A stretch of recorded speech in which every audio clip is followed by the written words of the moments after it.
नमस्कार, welcome to career 247। मैं हूं प्रशांत धवन। नाउ आज के समय ये जो फोटो है ना विवेक रामास्वामी की।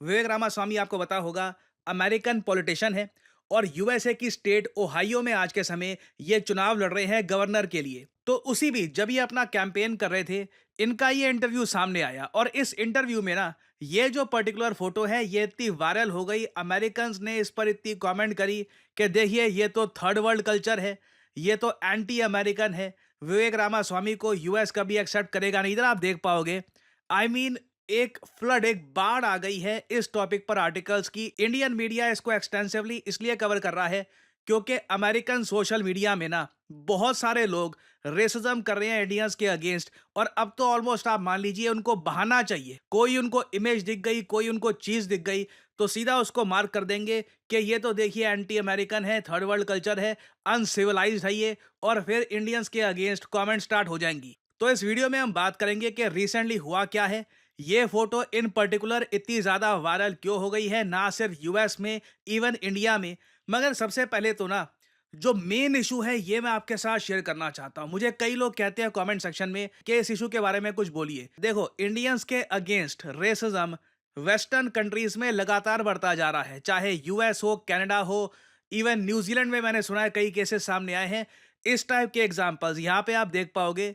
इंडिया से सॉफ्टवेयर इंजीनियर यूएस में गया और वापस आके उसने बताया कि मुझे बहुत ज़्यादा रेसिज्म फेस करना पड़ा, मुझे कई लोग स्कैमर बुलाते थे। नाउ ये तो वो सॉफ्टवेयर इंजीनियर्स हैं जो वापस आके कुछ बोल रहे हैं। कई लोग होते हैं वो चुपचाप यूएस जाते हैं, रेसिज्म सह लेते हैं, उनको पता है पैसा कमा रहे हैं, ठीक है जो कुछ बोलता है आदमी, मैं अपना कुछ पैसा जोड़ लेता हूँ, वापस आके घर बना लूंगा। बट अब कुछ इंडियंस ये बात ओपनली रेस कर रहे हैं कि रेसिज्म जो होता है उनके अगेंस्ट ये बहुत ज़्यादा गलत है।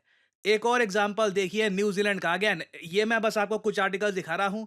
अगर मैं एग्जांपल दिखाने पर ही आऊँ ना तो 1-2 घंटे लंबी वीडियो बन जाएगी, जहाँ पे आपको मैं वेरियस केसेस दिखा सकता हूँ इंडियंस की जो पूरी कोशिश कर रहे हैं किसी देश में घुलने मिलने की, कि जो उनकी लैंग्वेज है, जो उनका कल्चर है, उसके हिसाब से वो खुद को ढाले ताकि वहाँ के लोगों को अजीब ना लगे। मगर फिर भी यहाँ पे आप देख पाओगे, trying my best to integrate but Indian man facing racism in New Zealand.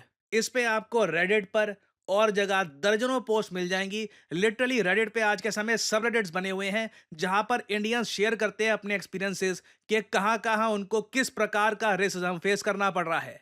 और सिचुएशन अब इतनी खराब हो चुकी है कि कई यूएस में और कनाडा में जो इन्फ्लुएंशियल लोग हैं, फॉर एग्जांपल ग्राइम्स के बारे में आपने सुना होगा, ये इलॉन मस्क की फॉर्मर पार्टनर रह चुकी हैं। वैसे भी वेस्टर्न वर्ल्ड में आप कह लीजिए एक रीजनेबली फेमस नाम है। इनको रिसेंटली ट्वीट करना पड़ा कुछ महीने पहले कि देखो जो अचानक से सडनली एंटी इंडिया एनर्जी आ चुकी है, इंडियंस को स्पेसिफिकली टारगेट किया जा रहा है ना, ये बहुत एम्बैरेसिंग है। मेरी फैमिली में खुद मेरे जो स्टेप फादर थे ये इंडियन थे, उन्होंने बहुत अच्छा काम किया मुझे रेस करने में। और ये देखकर दुख लग रहा है कि इंडियंस को इतना ज़्यादा टारगेट क्यों किया जा रहा है। फनी बात यह है, यूएसए के इन्फ्लुएंसर्स इस बारे में बात कर रहे हैं। इंडिया में देखो जो यूट्यूब इन्फ्लुएंसर हैं वो इसके बारे में बातचीत नहीं करते, कोई मतलब ना के बराबर ही, बहुत ही रेयरली आपको मिलेगा इस टॉपिक पर कोई वीडियो बना रहा हो। हमारे बॉलीवुड में तो भूल ही जाओ, मतलब फॉरगेट अबाउट इट। एक बार को और कोई दूर दराज की कोई वॉर चल रही होगी उस पर कमेंट कर देंगे। मगर अपने ही देश के लोगों के अगेंस्ट जो हैवी रेसिज्म हो रहा है उस पर कोई बड़ा बॉलीवुड इन्फ्लुएंसर एक्टर वगैरह कोई कुछ नहीं बोलेगा। और ना सिर्फ बॉलीवुड, क्या बोलूं, ओवरऑल इंडियन फिल्म इंडस्ट्री में ये आप अगर देखो तो सेम कहानी आपको मिलेगी। और अगर यहाँ पे आपका सवाल ये है कि इंडियंस को इतना ज्यादा टारगेट किया ही क्यों जा रहा है, हम कोई वहां पे ऐसा तो है नहीं कि कुछ अटैक्स करते हैं वेस्ट में या फिर कुछ हमारा वहां पे पॉलिटिकल कुछ आर्ग्यूमेंट वगैरह है। हम लोग पीसफुली काम करते हैं और काफी जगह उनकी इकोनॉमीज को इंडियन इमिग्रेंट्स ने बचाया भी है। तो इंडियंस को इतना टारगेट क्यों किया जा रहा है? वेल, इसके पीछे कई रीजन है। सबसे बड़ा रीजन तो मैं यहाँ पर यह कहूंगा कि इंडियंस के अगेंस्ट जब 2022-23 के आसपास ऑनलाइन रेसिज्म शुरू हुआ, इंडियंस ने रिएक्शन दिया ही नहीं। और ऑनलाइन से ही जो ये रेसिज्म है ना, ये अब ऑफलाइन पहुंच चुका है। अब लोग जेन्युइनली फील कर रहे हैं कि जो चीज ऑनलाइन तक सीमित थी, लोग पहले सोचते थे कि हाँ ये तो कोई ऑनलाइन किसी ने कमेंट कर दी, रियल लाइफ में थोड़ी ना होगा। मगर जब अब रियल लाइफ में इंडियन सॉफ्टवेयर इंजीनियर जाते हैं यूएस में और जगह जाते हैं, उनको स्कैमर स्कैमर बुलाया जाता है और वेरियस टाइप के रेशल तरीके से जो वर्ड्स आज के समय काफ़ी पॉपुलर हो गए हैं सोशल मीडिया पे, वो यूज़ किए जाते हैं उनके अगेंस्ट, तब उनको रियलाइज़ हो रहा है कि जो 2021-22 के आसपास ऑनलाइन रेसिज्म इंडियंस के अगेंस्ट बढ़ रहा था ना, उस वक्त अगर आवाज उठा लेते तो आज के समय सिचुएशन इतनी ज्यादा खराब होती ना। मगर प्रॉब्लम देखिए वही थी हमारे साथ, हिस्टोरिक प्रॉब्लम। हम लोग बटे हुए थे। अब हुआ यहाँ पर क्या, मुझे अच्छे से याद है 2021-22 के आसपास जब इंडियंस के अगेंस्ट रेसिज्म स्टार्ट हो रहा था ना, तब इंडियंस कलेक्टिवली सामने आते नहीं थे। नॉर्थ वाले कहते थे साउथ वालों की जिम्मेदारी है, साउथ वाले कहते थे कि नॉर्थ वालों की जिम्मेदारी है। फिर कुछ लोग ये बोलते थे कि जी हमारे यहाँ इस स्टेट के अगेंस्ट रेसिज्म होता है तो फिर जस्टिफाइड है, हमारे खिलाफ भी रेसिज्म होना चाहिए। मतलब लिटरली ना, इंडियंस ने आपस में एक दूसरे को एक्यूज करना स्टार्ट कर दिया। और जो ये इंटरनेशनल रेसिज्म इंडियंस को टारगेट कर रहा था, उसके अगेंस्ट आवाज उठाई नहीं। जबकि यूएस में जब रेसिज्म होगा ना, वो बिहार के आदमी के अगेंस्ट भी होगा, नॉर्थ ईस्ट के आदमी के अगेंस्ट भी होगा, वो महाराष्ट्र, तमिलनाडु सबके अगेंस्ट होगा। वो इंडिया का पासपोर्ट देखेगा, वो उसको एक बार पता लग गया आप इंडिया से आए हो, रेसिज्म शुरू हो जाएगा। और साथ ही साथ मैं यही बोलूंगा, हमारे यहाँ सरकार ने भी कभी सोचा नहीं कि इस इशू को हम रेस करते हैं प्रॉपरली। आप चाइना में अगर देखो तो कोविड-19 के टाइम में जब चाइनीज लोगों के अगेंस्ट रेसिज्म थोड़ा इंक्रीज हो रहा था, उस वक्त चाइनीज सरकारी मीडिया, इनकी गवर्नमेंट, सबने ये ओपनली बोलना स्टार्ट कर दिया जो वेस्टर्न रेसिज्म है चाइना के अगेंस्ट, ये बहुत गलत है। मतलब आप कह लीजिए प्रॉपर लैंग्वेज में इन्होंने रिप्लाई दिया, यूएन को इन्वॉल्व करवाया। और लिटरली ऑनलाइन रेसिज्म जो था अगेंस्ट चाइनीज पीपल, ये बहुत ज्यादा कम हुआ। नाउ इंडियंस के अगेंस्ट देखिए रेसिज्म जो आज के समय बढ़ रहा है ना, उसका मेन रीजन है जेलेसी। जी हाँ, जेलेसी। सिंस इंडिया में इतनी ज्यादा हाई पेइंग जॉब्स है नहीं, हमारे बहुत सारे लोग, टैलेंटेड लोग यूएस यूके में जाते हैं काम करने के लिए। अब क्या है कि वहां पर जो नेटिव लोग हैं, उनको लगता है कि इंडियंस उनकी नौकरी खा रहे हैं, इंडियंस उनका बिजनेस छीन रहे हैं। मैं अभी सोशल मीडिया पे देख रहा था, ट्विटर पे ही देख रहा था, कई टर्की और सीरिया के लोग थे।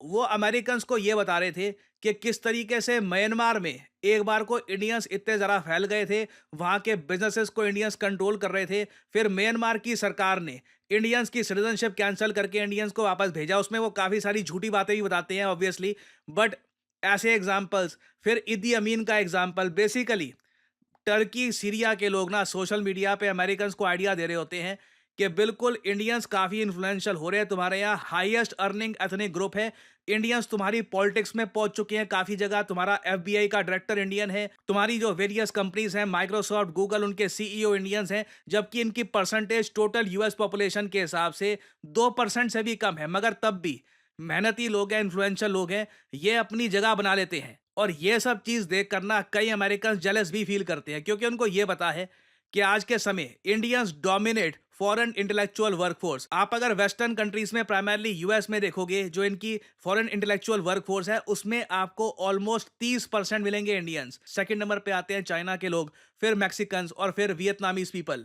और मेरे हिसाब से आज के समय आप अगर एक सर्वे करोगे ना कि जो इंडियन अमेरिकन हैं उनमें से कितने लोग डिस्क्रिमिनेशन फेस करते हैं, परसेंटेज बहुत आगे जाएगी। यहाँ पे आप देख पाओगे एनबीसी न्यूज का ही एक सर्वे है, यूएस का सर्वे है साल 2021 का, 4 साल पुराना सर्वे।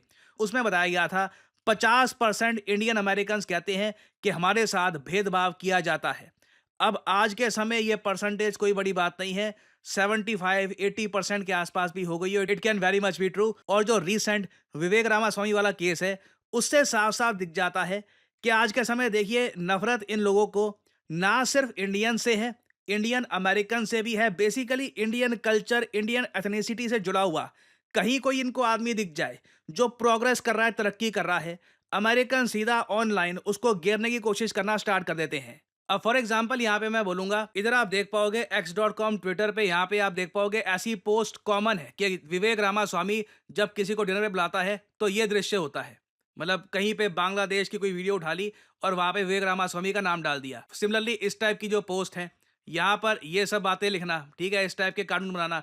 और फिर नीचे आप अगर कमेंट्स पढ़ोगे तो वहां पे आपको यही शब्द दिखेंगे, अनसिविलाइज्ड, एंटी अमेरिकन, सिर्फ इसलिए क्योंकि ये आदमी अपने घर में जूते नहीं पहनता, जूते बाहर निकालता है। और इंटरव्यू में यहाँ पे हमने देखा कि बेयर फुट थे ये।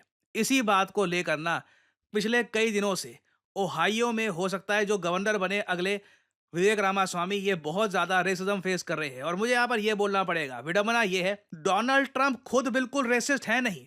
डोनाल्ड ट्रंप आज के समय विवेक रामास्वामी का हाथ पकड़ के इनको एंडोर्स कर रहे हैं। इन्होंने अमेरिकन जनता को कहा है कि ओहायो स्टेट में आप विवेक रामास्वामी को जिताइएगा। ट्रंप अपने आप में मैं कहूंगा बिल्कुल भी रेसिस्ट आदमी नहीं है। चाहे कश पटेल का केस हो, तुलसी गाबड़ का केस हो, या फिर वेरियस और केसेस में उन्होंने काफी जगह इंडियन अमेरिकन को प्रमोट ही किया है, उनकी हेल्प ही करी है।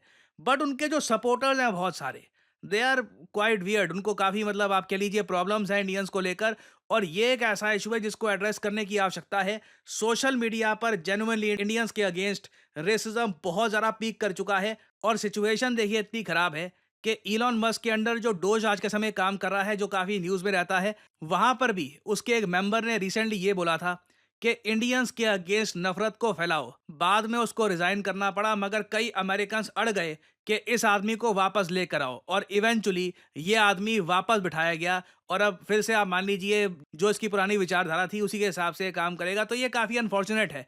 एक तरफ जनरली मैं कहूँगा मुझे यूएस में उम्मीद दिखती है, क्योंकि वहाँ पे ट्रम्प जैसे प्रेसिडेंट हैं जो कोशिश कर रहे हैं अपनी तरफ से कि इंडियन अमेरिकन को भी काफ़ी ये प्रमोट करे। But at the same time क्या ट्रंप के सपोर्टर्स इसके लिए रेडी है या नहीं, ये हमको वैसे पता लगेगा साल 2026 में, जब यूएस की ओहायो स्टेट में इलेक्शंस होंगे।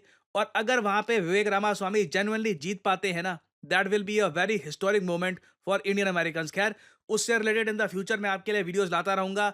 For the time being finally मैं यहाँ पे आपसे सवाल पूछूंगा कि इंडियंस के अगेंस्ट जो बहुत ज़्यादा रेसिज्म हो रहा है ऑनलाइन, इसको रोकने के लिए हम क्या कर सकते हैं? आपका सजेशन क्या है? लिखिएगा कमेंट सेक्शन में, मैं जानना चाहूंगा आपका ओपिनियन। नाउ देखिए, अगर हम बात करें न्यू एज जॉब्स की, तो आपने एक बात नोट करी होगी, चाहे आप naukri.com पे चले जाइए, कहीं भी चले जाइए, आपको एक चीज़ दिखेगी कि कॉन्स्टेंटली लोग, बैंक्स, वेरियस ऑर्गेनाइजेशंस, सब लोगों को डेटा एनालिस्ट चाहिए। तो आप अगर ग्रेजुएशन कर चुके हैं, समझ नहीं आ रहा आप करियर में आगे क्या करूं, क्या मैं करूं जिससे मेरी पहली जॉब लग जाए, वर्क एक्सपीरियंस मुझको यहां पर मिले, and I can finally kick start my career. Data analytics can be a great option for you. आपको करना सिंपली क्या है, कमेंट सेक्शन में जाइए, यहाँ पे आपको लिंक मिल जाएगा, इस लिंक पर करिए क्लिक। और अगेन देखिए, करियर 247 का जो डेटा एनालिटिक्स का कोर्स है, ये मार्केट में किसी और कोर्स है, क्योंकि मुझे बोलना पड़ेगा मार्केट में, क्योंकि आज के समय ऐसे कोर्सेज हार्वर्ड से लेकर आईबीएम से लेकर, I mean globally data analytics is the new age job. तो बहुत सारे जो दुनिया भर में इंस्टीट्यूट्स हैं ऐसे कोर्सेज ऑफर कर रहे हैं। करियर 247 का कोर्स स्पेशल यहाँ पर इसलिए है क्योंकि पहली बात तो यहाँ पे आपको मिलती है लाइव क्लासेस। बाकी कोर्सेज में क्या होगा, प्री रिकॉर्डेड लेक्चर आपको मिल जाएंगे, टूल्स मिल जाएंगे, और आपको बोल देंगे कि जाओ ये यहाँ पे एसक्यूएल, एक्सेल, पांडास, ये सब चीज़ें जो हैं खुद अपने आप सीखो। करियर 247 आपको देता है live classes, 260 hours of live classes. और सिंस हम लाइव क्लासेस दे रहे हैं, ऐसा नहीं है कि हम अनलिमिटेड बच्चों को एनरोल कर सकते हैं। हमारे यहाँ बैचेस बनते हैं, 100 सीट्स होती हैं उसमें एट मैक्स, उससे ज़्यादा बच्चों को हम एक बैच में नहीं डालते। तो अभी देखिए हमारा नया batch, fresh batch from class 1 start होने वाला है 8 मार्च 2025 से। एक बहुत अच्छा मौका है आपके पास अपना करियर स्टार्ट करने का एज ए डेटा एनालिस्ट। आपको सिंपली क्या करना है, इस वीडियो के यहाँ पे कमेंट सेक्शन में जाओ, यहाँ पे लिंक पर क्लिक करो, अपना नाम, ईमेल आईडी, नंबर, और यहाँ पे डिस्काउंट कोड आपसे मांगेंगे, यहाँ पे PG10 डाल देना, नहीं तो बाद में आपसे ज़्यादा पैसे चार्ज किए जाएंगे इस कोर्स के लिए। Make sure to add the discount code PG10। और करियर 247 के कंसल्टेंट की तरफ से आपको कॉल आएगा, आप उनसे सवाल पूछ सकते हैं कि किस तरीके से अपना करियर आप स्टार्ट कर सकते हैं as a data analyst. So इसी नोट के साथ यह है वीडियो का अंत। Thank you for listening, and as I always say, may the gods watch over you.